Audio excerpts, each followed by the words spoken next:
அனைவருக்கும் வணக்கம். இந்த வீடியோல என்ன பார்க்க போறோம்னா, கன்னியாகுமரியில ஒரே நாள்ல 25,00,000 சம்பாதிச்ச இளைஞர பத்தி தான் பார்க்க போறோம். இன்றைக்கு அரசு வேலையில் சேர விரும்புவோர், அதற்காக குறுக்கு வழிகள் உள்ளதாக கூறும் நபர்களை நம்புகிறார்கள். அப்படி நம்புவதுடன் அவர்கள் கூறும் பணத்தையும் தருகிறார்கள். அப்படித்தான் கன்னியாகுமரி இளம்பெண் ஒருவர் ரயில்வேயில் வேலை தங்கித் தருவதாக கூறி அவருக்கு 25,00,000 மற்றும் நகைகளை தந்துள்ளார். அவர் வழக்கம் போல ஏமாற்றிவிட்டு எஸ்கேப் ஆகிவிட்டார். இறுதியில் போலீசார் ஏமாற்றிய ஆசாமியை கைது செய்தனர். தமிழக அரசு வேலை மற்றும் மத்திய அரசு வேலை என்று கூறி சில இடைத்தரகர்கள் மக்களை ஏமாற்றுகிறார்கள். அவர்களின் கவர்ச்சிகரமான வார்த்தைகளை நம்பி பணத்தை கொடுத்து ஏமாற்றுவது இன்றும் தொடர்கிறது. எத்தனை முறை அரசு எச்சரித்தாலும் மக்கள் ஏமாறுகிறார்கள். ஏமாற்றுபவர்கள் இருக்கும் வரை மக்கள் ஏமாறுவதும் தொடர்கிறது. கன்னியாகுமரி மாவட்டம் நாகர்கோவில் நடந்த சம்பவத்தை பற்றி தான் பார்க்க போகிறோம். கன்னியாகுமரி மாவட்டம் நாகர்கோவில் அருகே உள்ள திருப்பதி சரம் கீழூர் பகுதியைச் சேர்ந்தவர் 32 வயதுடைய பட்டதாரி பெண். இவர் ஒரு தனியார் நிறுவனத்தில் வேலை செய்து வருகிறார். இவர் கடந்த சில வருடங்களாக அரசு வேலைக்கு முயற்சி செய்து வருகிறார். இந்நிலையில் பெண்ணின் தந்தைக்கு ராணிப்பேட்டை மாவட்டம் அரக்கோணத்தைச் சேர்ந்த 37 வயதாகும் பிரபாகரன் என்பவர் அறிமுகமானார். அவர் பெண்ணின் தந்தையிடம், நான் ரயில்வே வேலை செய்து வருகிறேன். எனக்கு உயர் அதிகாரிகள் பலரை தெரியும். 25,00,000 கொடுத்தால் உங்கள் மகளுக்கு ரயில்வே வேலை வாங்கி தருகிறேன் என்று ஆசை வார்த்தை கூறினார்.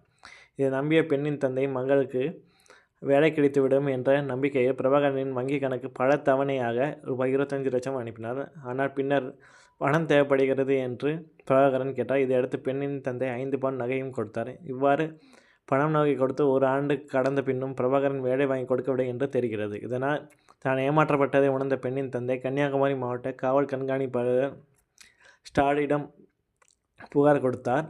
இந்த மோசடி குறித்து விசாரணை நடத்த காவல் கண்காணிப்பாளர் ஸ்டாலி அரவாய் மொழி போலீஸுக்கு உத்தரவு பிறப்பித்தார். இதையடுத்து சப் இன்ஸ்பெக்டர் கார்த்திக் தலைமையில் போலீசார் தனிப்படை அமைத்து பிரபாகரனை தேடி வந்தனர்.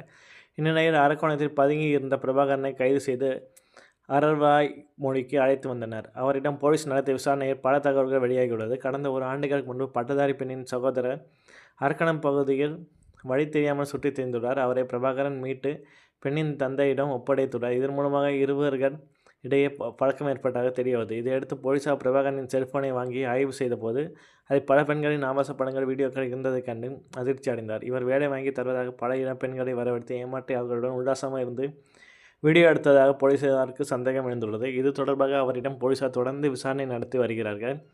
ரயில்வே வேலை தருவதாக பட்டதாரி பெண்ணிடம் 25,00,000 மோசடி செய்த நபர் கைது செய்யப்பட்ட சம்பவம் நாகர்கோவில் பகுதியில் பரபரப்பை ஏற்படுத்தியுள்ளது. நன்றி.